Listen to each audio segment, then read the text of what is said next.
منقول ہے کہ بنو امیہ کا بادشاہ عبد الملک بن مروان جب ملک شام میں طاعون کی وبا پھیلی تو موت کے خوف سے گھوڑے پر سوار ہو کر اپنے شہر سے بھاگ نکلا۔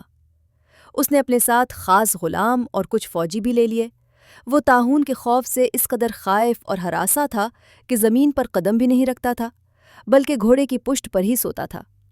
دوران سفر ایک رات اسے نیند نہ آئی تو اس نے اپنے غلام سے کہا، مجھے کوئی قصہ سناؤ۔ ہوشیار غلام نے بادشاہ کو نصیحت کرنے کا موقع پا کر ایک حکایتی قصہ سنایا۔ ایک لومڑی اپنی جان کی حفاظت کے لیے ایک شیر کی خدمت کیا کرتی تھی۔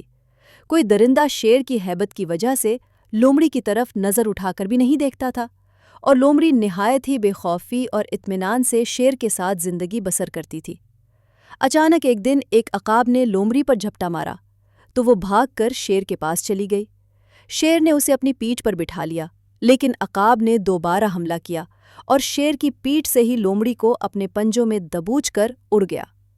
لومڑی چیخ چیخ کر شیر سے فریاد کرنے لگی تو شیر نے کہا، اے لومڑی، میں زمین پر رہنے والے درندوں سے تیری حفاظت کر سکتا ہوں، لیکن آسمان سے حملہ کرنے والوں سے تجھے نہیں بچا سکتا۔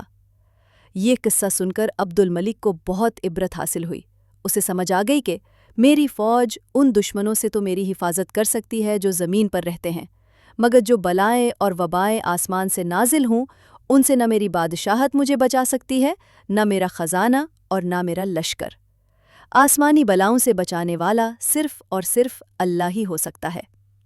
یہ سوچ کر عبد الملک کے دل سے طاعون کا خوف ختم ہو گیا اور وہ رضائے الہی پر راضی ہو کر سکون اور اطمینان کے ساتھ اپنے شاہی محل میں رہنے لگا۔